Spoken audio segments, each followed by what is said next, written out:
Namni jabaan ilmi sabaa xiiqii dhugaaf booree qaba. Quuqqaa sabaaf dhukkubsataa madaa isaa kulkulfata.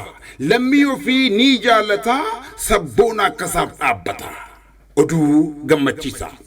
Hojiiwwan piroomooshinii adda addaatiin akkasumas waltajjiiwwan geggeessuu fi weellisummaadhaan beekamtii fi jaalatamummaa guddaa kan qabu. Kana malees maqaa tiiktookii isaa Daagim Oromoo Muuziq jedhamu irratti aartistootaa fi tiiktookeroota Oromootiif beeksisaa fi kaka'umsa guddaa kan godhu Daagim Masfin yeroo ammaa kana albama muuziqaa haaraa Faayyoo jedhu ilaalchisuudhaan sagantaan tumsaa fi deeggarsa uummataa karaa tiiktookii Boontuu Jimmaa dilbata dhufu yookiin Aapiriilii 27 bara 2025 galgala sa'aatii 3 irraa eegalee ni deemsifama.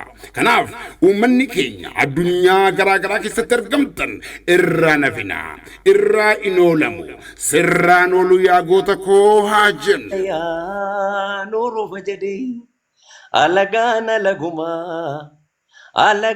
lagumaa maaltu alagaadhaan fira jedhee kopportaa ormi namaa baatu yoo abbaan ofii baadhate malee roorroo diinarraa dhuftee roorroo ormarraa dhuftee maaltu namaa dhoo abbaa dhoowwata malee maaloo jaalala malee kan nama raasu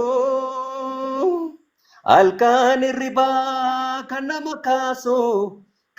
kaasu halkan hirribaa